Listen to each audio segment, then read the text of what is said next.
আজ পার্ক স্ট্রিটে the chariot হোটেলে কিন্তু আগারওয়ালজির একটা বড় বিজনেস ডিল হচ্ছে। তুমি তো আমাকে বললে একটা নতুন বিজনেস আইডিয়া জাস্ট পিচ করতে যেতে হবে, সেখানে আগারওয়াল থাকবে কেন? রায়ান, ভাগ্যিস তুমি ছিলে। আমি তো আমার মেয়েকে প্রোটেক্ট করতে পারিনি,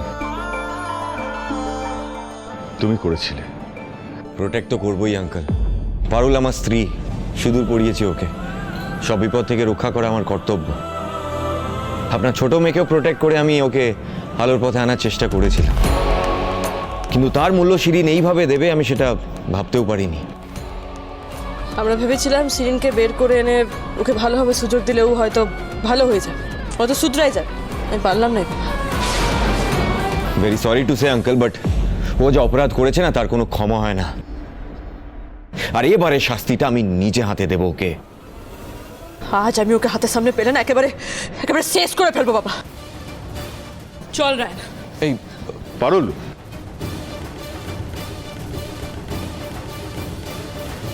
উফ মম, যাবো তো একটা ছোট্ট কাজ সারতে, তার জন্য তো সাজগোজ করার কি আছে?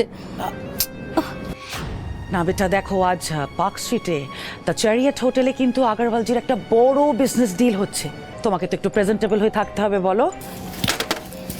আগারওয়াল থাকবে ওখানে? তুমি তো আমাকে বললে একটা নতুন বিজনেস আইডিয়া জাস্ট পিচ করতে যেতে হবে, সেখানে আগারওয়াল থাকবে কেন? তুমি আমাকে কেন বলনি যে ওর সাথে মিটিং করতে যেতে হবে? ইচ্ছে করে বলিনি বেটা, নইলে তো এই রাজিটাই হতে না। যাবো না আমি কোথাও। আহা, অমন করে না বেটা। আচ্ছা, এমনিতেই তুমি ওনাকে ভুল বুঝে বসে আছো, এটা তো ঠিক নয়। তোমাদের দুজনের সম্পর্কটা ভালো থাকাটা খুব জরুরি বেটা। মানে? দেখো বেটা, তোমার ড্যাডির হাত কিন্তু আমাদের মাথার উপর নেই।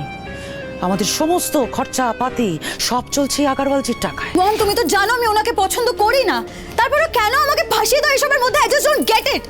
এটা ওটা ধরো। কি এটা? এটা আগারওয়ালজিকে দেবে, কনফিডেন্সিয়াল কিন্তু, মানে ভুল করেও খুলবে না, ডিরেক্ট ওনার হাতে। এই খামটাম সব ভুয়ো, খামে কিচ্ছু নেই।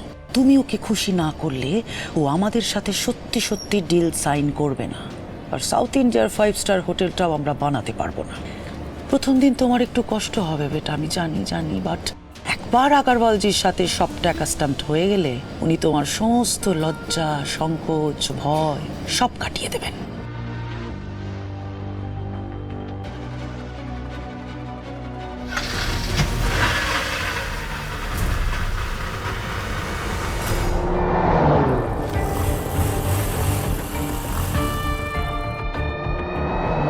শিরিনকে!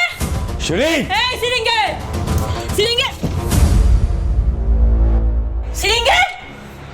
লকড।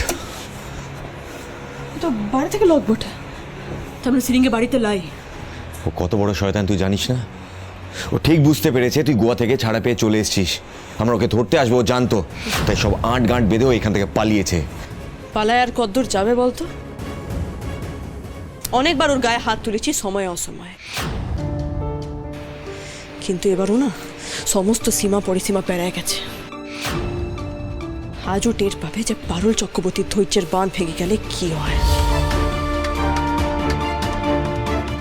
মিষ্টি কথায় চিড়ে ভিজল নাই তো, এবারও টের পাবে ন্যাড়া গড়ের পারুল চক্রবর্তী কি জিনিস বটে।